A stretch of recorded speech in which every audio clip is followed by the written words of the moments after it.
Hello guys and welcome back into a new brand video. In today's tutorial, I'm going to show you how to find or generate your session ID in Salesforce.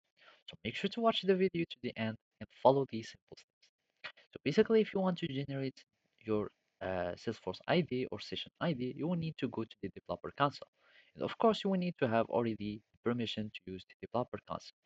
So here, either you can start generating your code or your classes, or I'm just going to open and execute an anonymous window or just a code.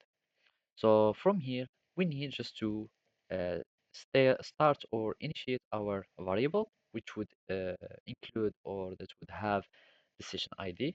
I will name it for now, it will be a string, and let's name it as ID. So from here, we will need just to go to this object, which is uh, the user info, and then we will need just to call for the method to get our session ID. So from here, we will type session ID, and we will need just to formulate it with substring and give it number of characters. From here, we can debug it. So system.debug, and let's give it the SID so we can have its display. So from here, I'm just going to click on execute. And as we can see, the code has executed very well.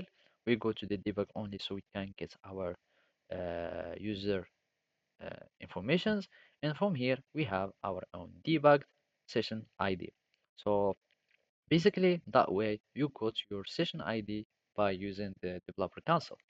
So now you can copy it and start using it, or you can even include this code in some application if you want to start getting this session ID and store it somewhere in some variables, etc.